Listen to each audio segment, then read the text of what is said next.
গণমাধ্যম এখনও পুরোপুরি মুক্তি পায়নি বললেন তারেক রহমান।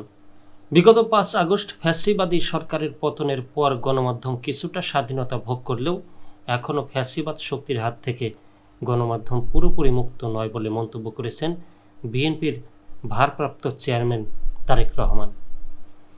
সোমবার নিজের ভেরিফাইড ফেসবুক পেজে দেওয়া এক পোস্টে কথা বলেন তিনি। পোস্টে বিএনপির ভারপ্রাপ্ত চেয়ারম্যান তারেক রহমান লিখেছেন, ১৯৭৫ সালের ১৬ জুন বাংলাদেশের ইতিহাসে এক কালো দিবস।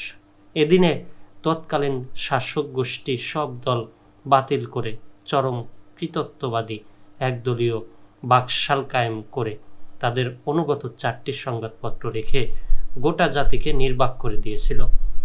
ফলে বিভিন্ন সংবাদপত্রে কর্মরত অসংখ্য সংবাদকর্মী বেকার হয়ে পড়েছিল।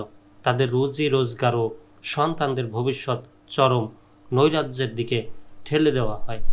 আমাদের স্বাধীনতা যুদ্ধের মূল চেতনা ছিল বাংলাদেশের ভৌগোলিক স্বাধীনতা অর্জন ও গণতন্ত্র প্রতিষ্ঠা।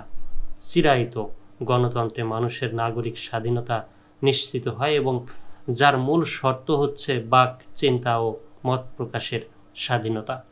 তিনি লিখেন, সংবাদপত্রের স্বাধীনতায় ভিন্ন মত প্রকাশের সুযোগ থাকায় রাষ্ট্র ও সমাজ জবাবদিহিতার আওতায় আসে এবং দেশের সরকার গঠনে নাগরিক ইচ্ছার প্রতিফলন ঘটে। কিন্তু স্বাধীনতোত্তর ক্ষমতাসীনরা স্বাধীনতা যুদ্ধের মূল চেতনার সঙ্গে বিশ্বাসঘাতকতা করে বহুদলীয় গণতন্ত্রের পথ চলাকে স্তব্ধ করে দিয়ে একদলীয় বাকশাল ব্যবস্থা কায়েম করে। পরবর্তীকালে মহান স্বাধীনতার ঘোষক শহীদ রাষ্ট্রপতি জিয়াউর রহমানও এদেশের কাঙ্ক্ষিত বহুদলীয় গণতন্ত্র পুনর্বর্তন করেন।